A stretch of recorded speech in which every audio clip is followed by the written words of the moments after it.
बघा मित्रांनो, खेकडे बनवायचे एक साधन आहे. एक पाईप घ्यायचा, 3 इंची पाईप घ्या किंवा 4 इंची पाईप घ्यायचा. त्याला असे भोकाड पाडायचे पाण्यासाठी. भोकाड पाडायच्या साईडनं एक बिस्लरी एक घ्यायची मोठी.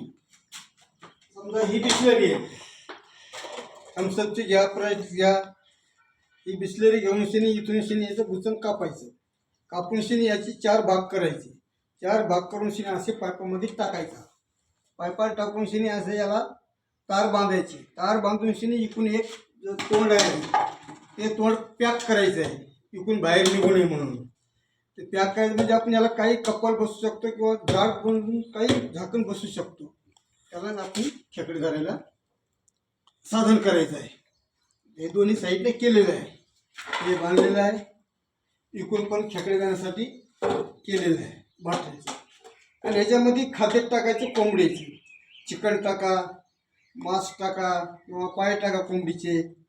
हे करून साईडने अशी भोकाड पाडायची पाणी जाण्यासाठी. आणि खोल पाण्यात ठेवून द्यायचं. मांडी आहेत किंवा म्हणा, गुडघे आहेत किंवा म्हणा, साईडने दगड लावायची आणि वरी दोरीनं असं बांधून टाकायचं.